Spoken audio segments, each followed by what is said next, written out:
Good morning, all my chicken people. Well, that kind of fired everybody up in here. Welcome back to 5 Acre Farms. I'm Luke, and we're in the brooder room real quick. Thought I should give you guys an update of what's going on in the brooder room before we talk about what we're going to talk about today. We're going to go look at the meat chickens because holy smokes, they're getting big. And we are, what's today, Tuesday? You're like 4 days away from, yeah, and I'm ready. So if you're new to the channel here, I appreciate you stopping in. Feel free to hit that subscribe button if you're into small acreage homesteading and chickens and anything poultry. But we slowed down on hatching quite a bit when we went on our vacation. Chick sales really start going down this time of year, so there's no sense in hatching a ton of birds if people aren't going to buy them.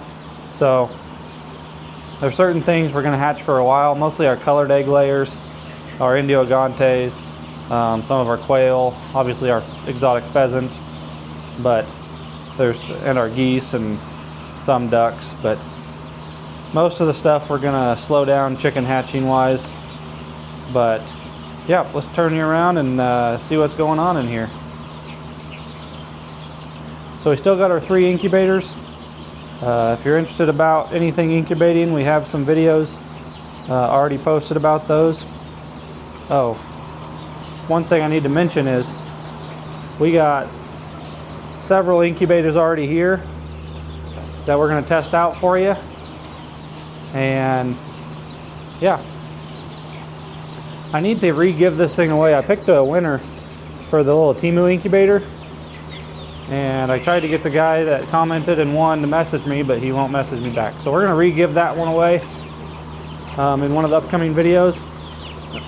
So I'll go back through that video, all the comments, and pick a new winner and try to get it to somebody. Didn't think it'd be so hard to give something away. But Coturnix quail, a lot of grow outs on these other levels. These are the Coturnix quail eggs. I just ordered, actually I've already ordered a quail incubator. Let me see if I can find it. One of these is a quail incubator. I think it's that back one. Quail specific incubator, and they lied to me because it doesn't have the tray for quail eggs. So kind of disappointed. So I ordered a new quail specific incubator just for quail eggs. So we will hopefully have that here in the next couple days. I should have enough eggs to fill that incubator, and we can get that video going. But olive eggers and silkies, Seramas and silkies, I am nakeds, yellow goldens. These guys are about ready to go outside. They're getting pretty big. Waiting for this rain spell to chill out. Buff Polish, French black copper Marans, some more quail growing out in there. Still got some chicks in the brooders. I am nakeds, lavender Americanas. We sold all the Indio Agantes the other day. Silkies and olive eggers. A few guinea keats and French black copper Marans. Salmon Faverolles and Polish. Got some cute little ducks. They just came out of the incubator a couple days ago. They're always so skittish. Light Brahma mixes and blue partridge Brahmas in there. Another bunch of yellow golden pheasants. I'd like to have 100 yellow golden pheasants. I think that'd be really cool. So we're going to try to get to that this year. A few Seramas, millefleurs, and Coturnix quail in here. So they aren't as packed tight as they have been in the past, but yeah, I collected some sex-link eggs yesterday. I'm going to use all these eggs for these incubators. I'm hoping to have the rest of them here next couple days from Temu. You know, it takes forever to get them from Temu. But I already have 4 incubators here. I ordered another one yesterday. I got 2 more coming from Temu. So I'm gonna have 7 incubators we're gonna review just for you guys. So stay tuned for those videos. But let's run out to the meat chickens. I need to feed them and water them this morning and move them. So let's go check on them before we go grab some geese and turn them into guard geese. We're not having a huge predator issue, but I got these geese at this auction, this last auction, and I need to do something with them. So we need to train them to be super mean and aggressive. So we're gonna try that out. All right, we'll see you out of the meat chickens.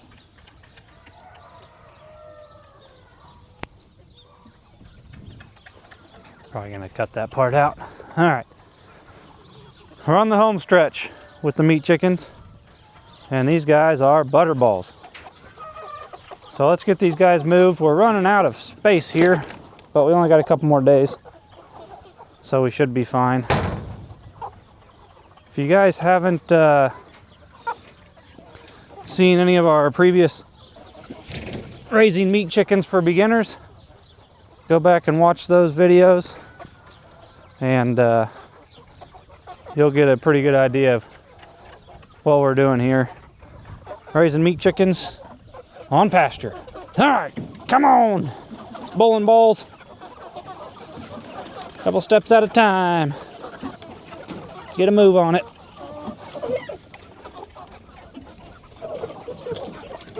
Come on. Pick up your little chunky legs.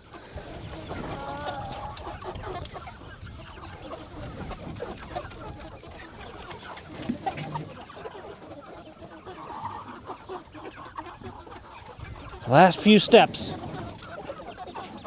One small step for chickens, one big step for chicken nuggets.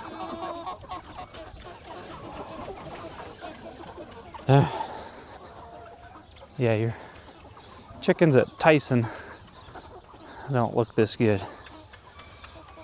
Only your small farm pasture raised chicken looks this good.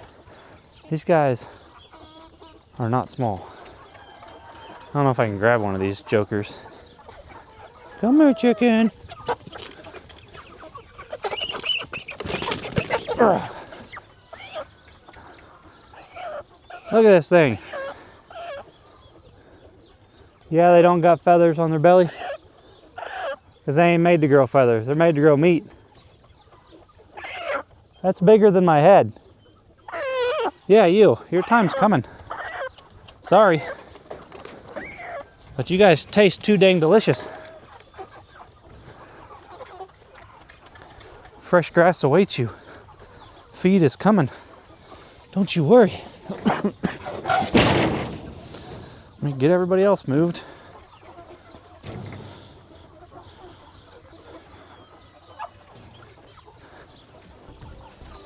Let me put you guys in a quick little time lapse here.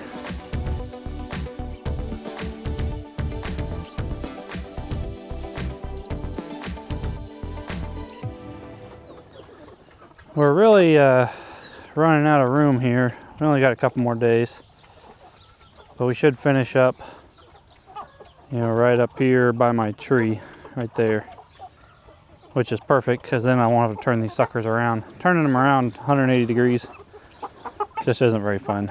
So you can see these kegers in here. They're doing fine. If you watch one of our other videos, we only fill up on hanging feeders and we only give them about a half a pound a piece per day. So once they run out of this food, they got nothing else to eat besides grass and bugs until tomorrow. Then we'll shut off their feed Friday. You guys, in your next video, you'll see will be butcher day, and I'll explain that whole process as we get going. But Most of these are already pre-sold. We just got to get them butchered up on butcher day. So they're chowing down. These guys have about one more day on the jungle before they get to the mowed grass. But these guys are getting big, and I'm about ready to stop dealing with them every morning. When it gets hot out, I gotta come out here and fill these water buckets 3 times a day, which, that's okay. Luckily I have the truck out here with the garden hose. I can gravity fill all these buckets with a garden hose. But IBC tote makes a world of difference. I can just leave it back here, food grade IBC tote, don't have to worry about anything. And yeah, our pasture chickens,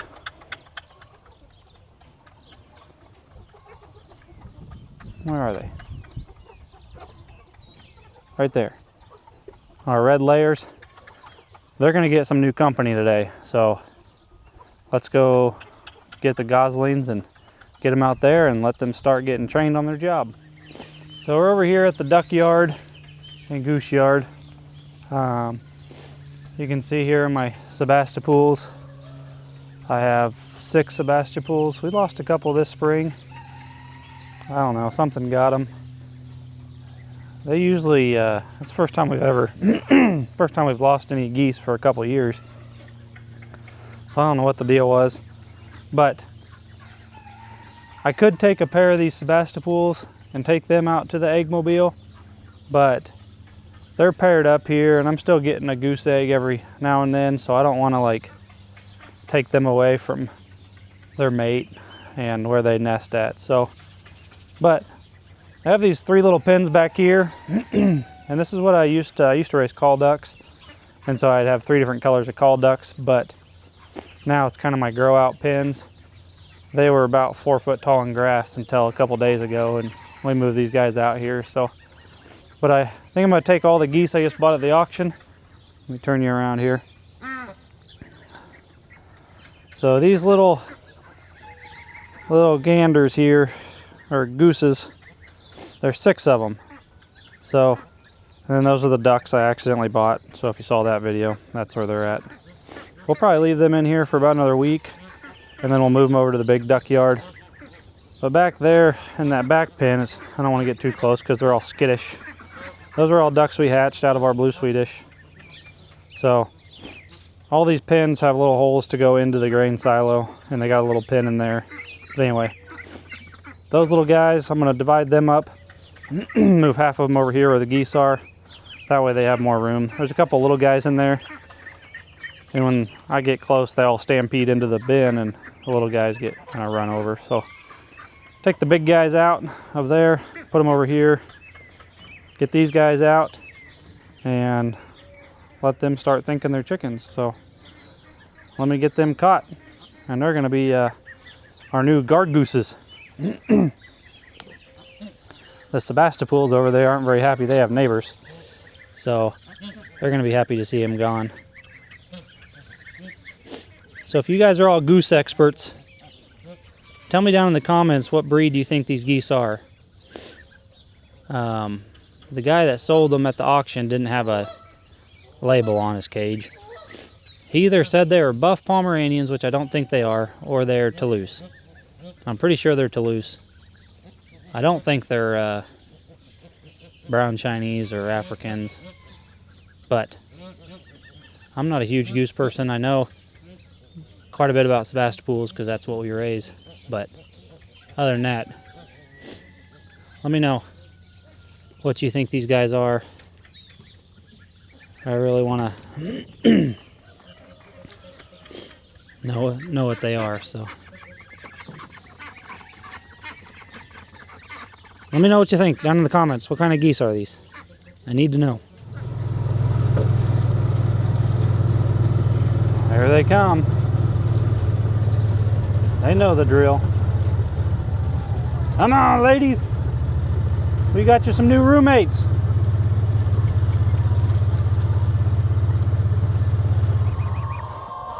Hopefully the ladies back here behind me aren't too noisy, but every time I come down here I give them a scratch, and then they turn into hangry little dinosaurs.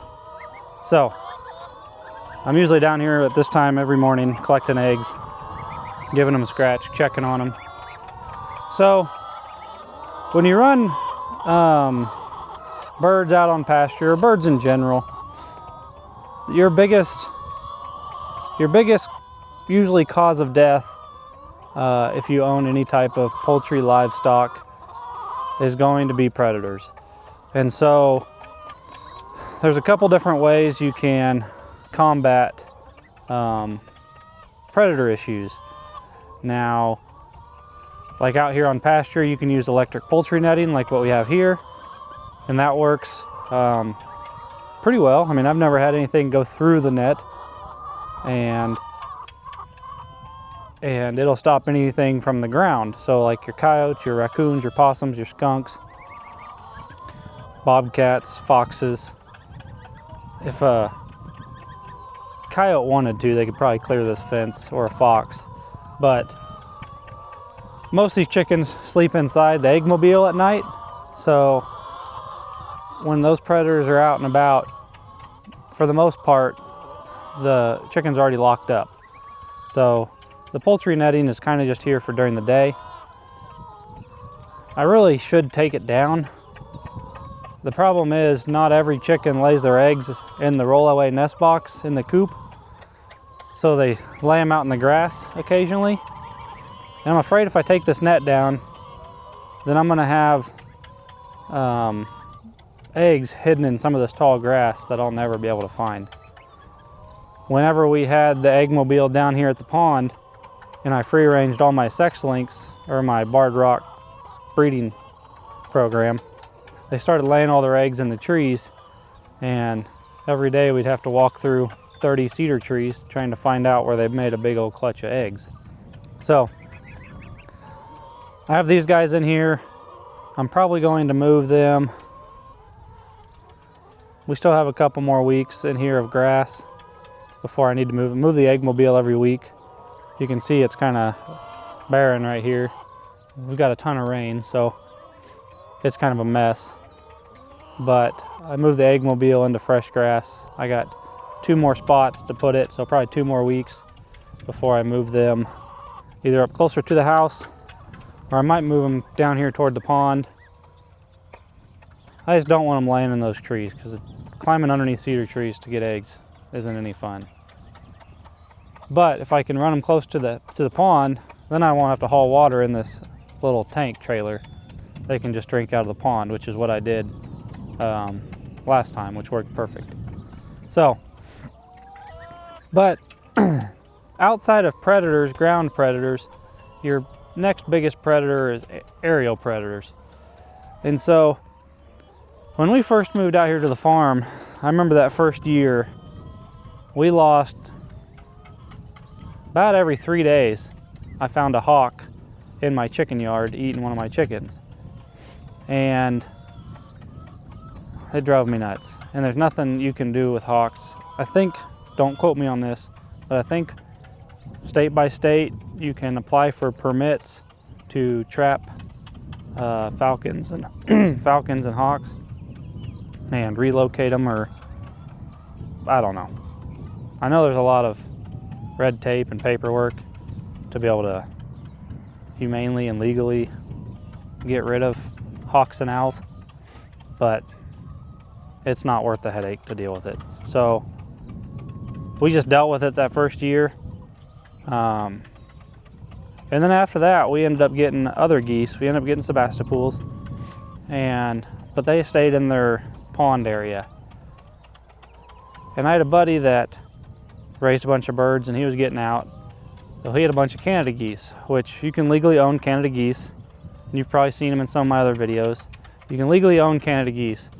To sell Canada geese, you have to have a federal permit to sell them. These are domesticated Canada geese. So there for a couple years, I had my federal paperwork so I could legally sell them. I'm not up to date on it now because I haven't needed to sell any. But we have about 8 or 10 of them. They're pinioned. so they don't really fly away, and they stay out of the duck yard all day and all night. A lot of times they'll walk from the house all the way right through here, all the way down to the pond. They'll hang out at the pond during the day and they'll walk all the way back up here at night.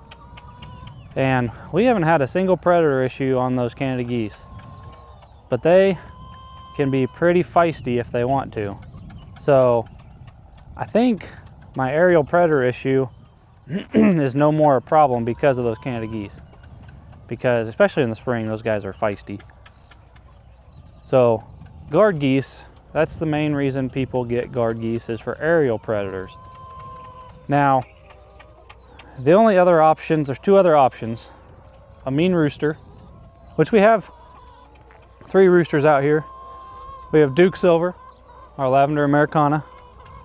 We have Johnny Cash, I am Samani rooster. And we have a Rhode Island red rooster in here. I haven't really named him. He was the wild chicken that was running around out here. They finally got him caught and put in here. He's pretty timid, so I'm not sure he's gonna do much.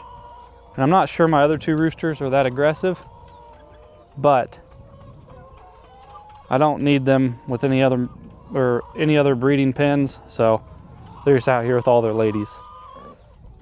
Now, a good rooster will protect their hens, but they can only do so much.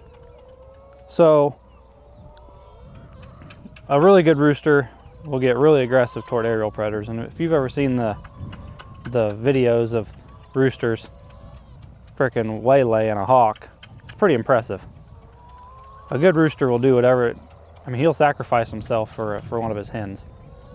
But I haven't had any hawk issues out here since I got all these hens, and so I'm hoping that it's because of my roosters, or maybe the hawks don't need anything to do with chickens. Maybe there's enough rabbits and mice and whatever. I did see a bald eagle out here a few weeks ago. I don't think my roosters can take out a bald eagle, but could be wrong. Luckily that thing's long gone by now, so I don't have to deal with it. But because there ain't no paperwork you can file to get rid of a bald eagle, I can assure you that. But my next plan is, the next option is a livestock guardian dog. Now, everybody asks us, that's the number one thing that everybody comes to our farm and asks is, what do you do about predators? And my answer is everything gets locked up at night, which is usually when your predators happen, and we really don't have any issues. Now during the day, hawks are our issues. Very rarely do we have coyotes running around during the day out here, but hawks are our biggest daytime issues. And since we've had the Canada geese, we really haven't had any problems. And I'm gonna try to prevent this out here. So for us to have a livestock guardian dog, we already have 8 dogs, and they're all inside dogs. And that's a lot of mouths to feed the way it is.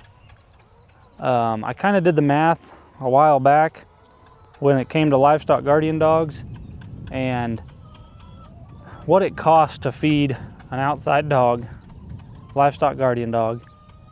Say they eat, let's just say, a bag of food a month or every 2 months at $50 a bag.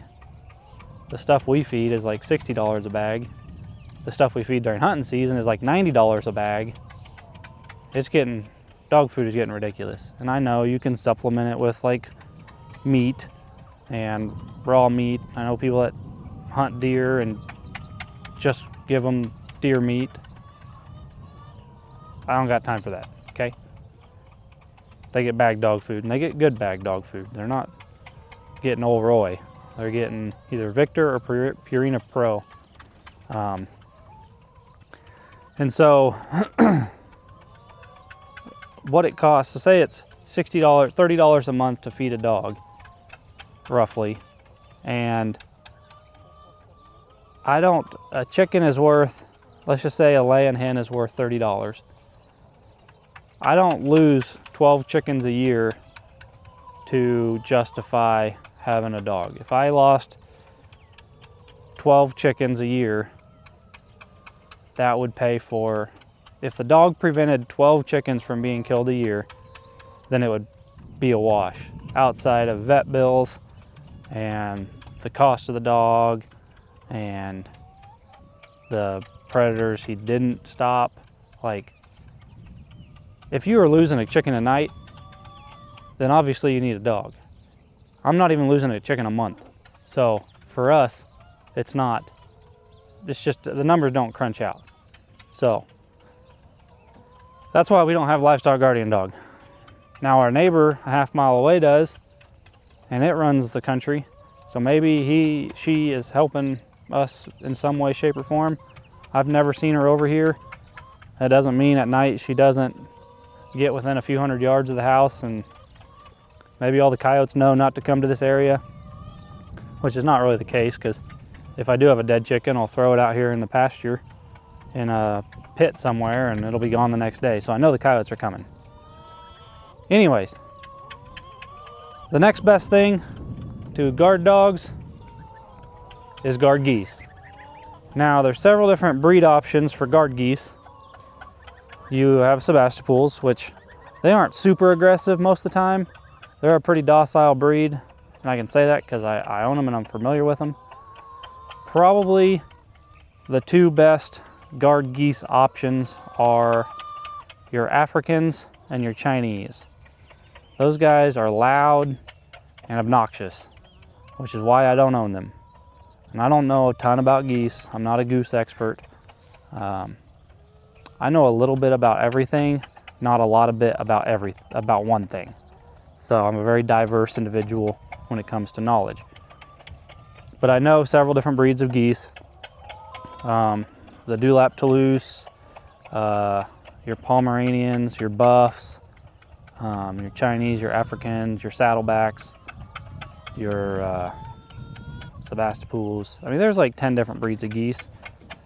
But the biggest thing is, it doesn't necessarily matter what breed of geese you have to guard your chickens. You just need to raise your geese with your chickens. Now, we're a little late on the ball, obviously, and I really didn't have any plan to put geese back here with my hens, but at the auction, these little fellas only brought 10 bucks a piece, and they're already outside. So I know what I sell my Sebastopools for as little week-old goslings. I sell them for $50 a piece, which is fairly cheap if you go look at some of the hatcheries websites. So you might say, well, why don't you keep one of your Sebastopools or two of your Sebastopool goslings and put them out here, or one of them?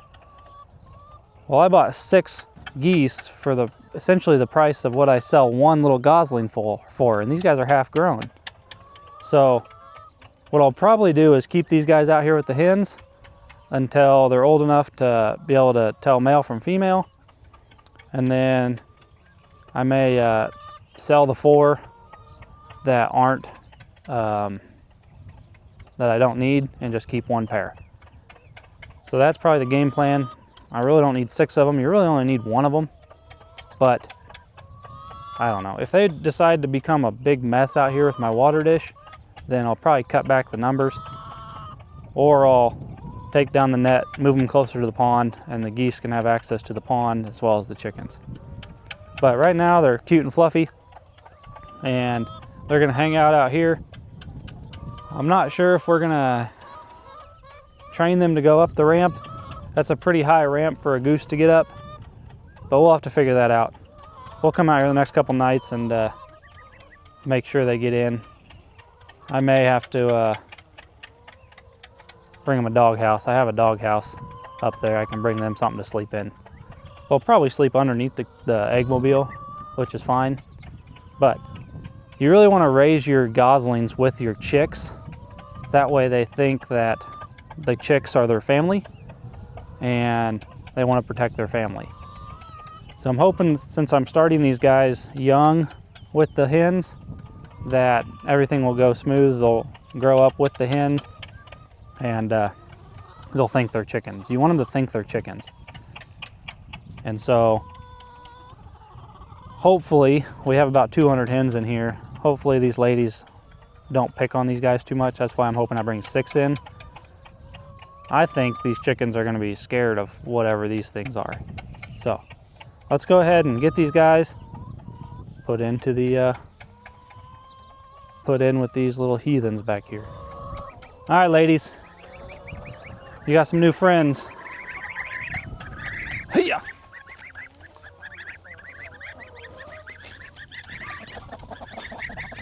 All right, little gooses.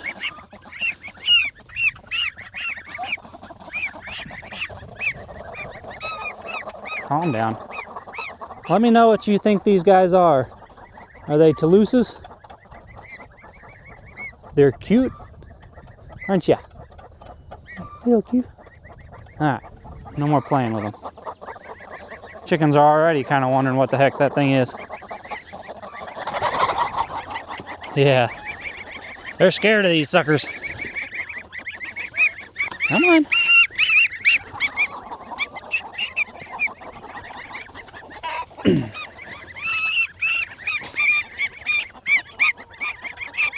They're already kind of getting defensive.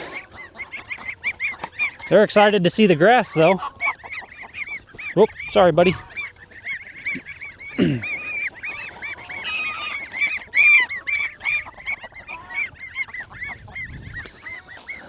Ducks and geese are a herd animal. So that's why you want to either keep them in groups, or if you raise them with your chickens, then they think they're part of the flock. But since we got 6 of them out here, this is going to be a show here. I can assure you these chickens have never seen a goose before. And who knows, these geese may have never seen chickens before. But they do enjoy, or they are enjoying some fresh grass.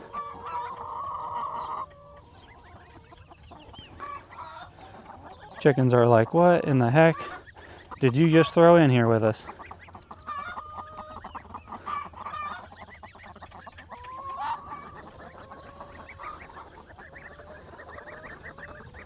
Chickens are trying to figure out what's going on out here. I don't think the chickens will mess with these guys. Once they get used to them, they'll be fine.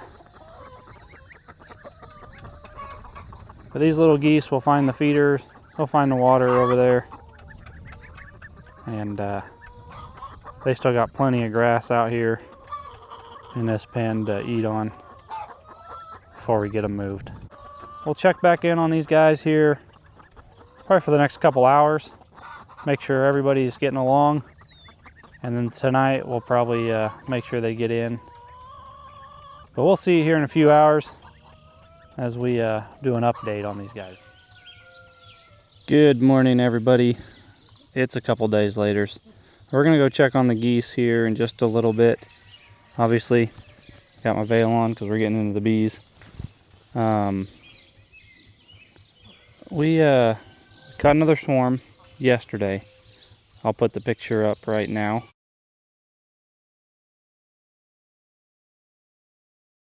Okay, you've seen the picture. The bees were up underneath the box. I don't know why they didn't go in the box. Maybe if I would have given more time, they would have went in the box. But I don't know. I saw them underneath the box. We got an inch of rain last night, and I knew that was coming, so I went ahead and got all the bees moved onto a frame. And I saw the queen and got the queen and the frame into the box with comb on it. So came back, went and got them this morning, 6:30 this morning, while it was still a little cooler out. But I know we got them in the box because I already checked. But we're gonna get these guys transferred from the swarm trap over to one of these Langstroth boxes. That way we can put the swarm trap back up, because next week should be a swarm week. It's gonna get up in the 80s, and it's been off and on raining today, yesterday, and all weekend. So they start swarming right after they've been cooped up in their box for a week. So Alright, let's get these guys moved over. And the jacket on and everything, just in case these guys aren't very happy to see me this morning. Yesterday they were pretty chill. Alright, I'm going to take a bunch of these frames out because they're not going to use them. Alright, fill these guys in here. Oh yep, they're in here. We're going to try to get this frame of comb out of here as quick as we can with the queen, hopefully.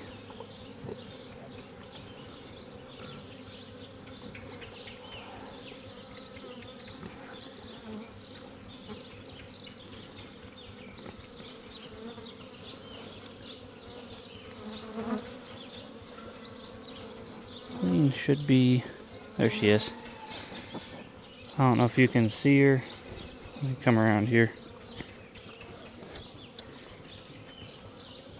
There's the queen right there, chugging along. She's a good healthy queen. I'm sure she'll be laying here before too long.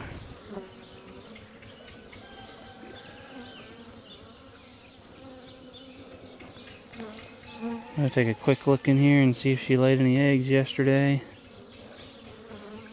Doesn't look like it. Not a huge surprise. But perfect. We'll mark her probably whenever Jorge comes next when we get into these hives Saturday or tomorrow.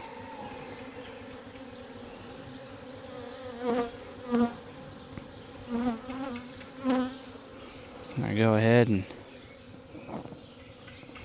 get that frame in there.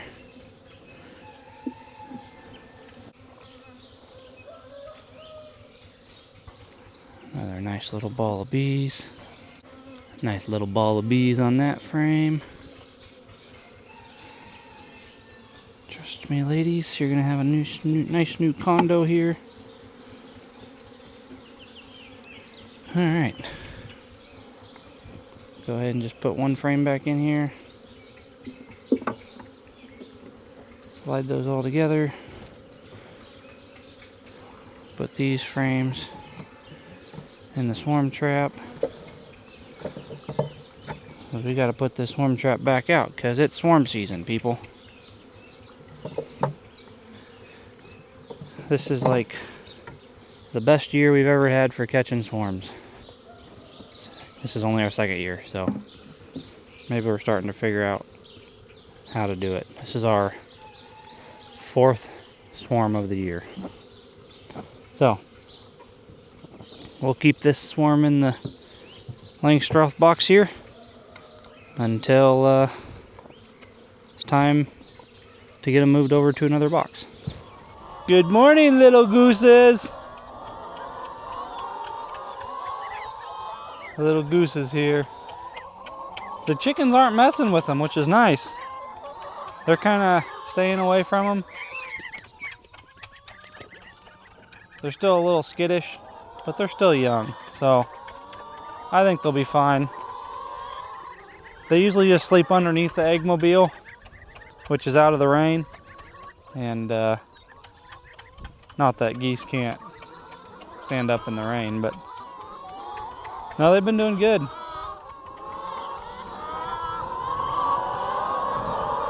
You guys are so noisy. Remember, we got an inch of rain, so they sit out here and dust and make holes, and then all the holes fill up with rain. We're gonna move that tonight. It'll get moved over on the fresh grass. But yeah, the old little gooses just hanging out, eating a lot of grass, making friends with the chickens. They're doing fine. They haven't seemed to like make a big mess in the water dish. That was my biggest concern, was that they were just gonna make a big mess in the water dish. But so far, right now they have 20 little ponds out here they can play in. But I don't really know if they've spent much time at the feeder. I've seen them eat out of the feeder, so I know that they can they've found food.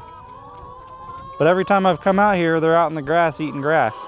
So a lot of people say that having 6 geese out here will probably be a pretty good added cost to the food bill, but I've seen them spend very little time at the feeder. They just walk around and eat grass, which is nice. But if you got any questions about guard geese, this is really our first time running guard geese because we've never really needed to, but I've done quite a bit of little research on guard geese, and the biggest thing is raising the goslings with the chicks. Obviously we didn't do that, so we're going to find out. You're going to find out with us if this actually works, if you can raise the goslings with adult geese, and we'll see if they get protective. Maybe there's 1 or 2 of them that really stands out as protective, and then we'll get rid of the rest and keep the 1 or 2 that seem to be the feistiest. Not feisty towards us necessarily, but just feisty. Anyway, hopefully that was a worthwhile video for you. We got Butcher Day tomorrow, so you're gonna watch this video on Friday. Butcher Day is on Saturday. We're gonna try to do some live, so if you're watching this tonight, this video tonight is gonna come out at 5 o'clock this evening. So if you're watching this, we're gonna try to do some live tomorrow during Butcher Day on YouTube. So keep an eye out for that. We'll have Jorge with Napa Bees. We'll have Jake here, Caitlin and I. It'll be a whole crew. We got 17 or 18 people coming to learn how to butcher chickens, rabbits, quail, the whole pasture poultry gamut. And then again, next weekend, next Saturday, June 14th, we're gonna have our old school vintage market here in our small town close to us. So if you're local to us or South Central Kansas, come out and see us, and come out to the old school vintage market. You can find all the information on our Facebook page at Old School Vintage Market. So outside of that, hope you guys learned something about guard geese today. And bees, I guess. That's kind of an added bonus, but you know the deal. Don't haggle with your egg supplier. Buy your chicks local. We love you guys. Until the next time, peace out.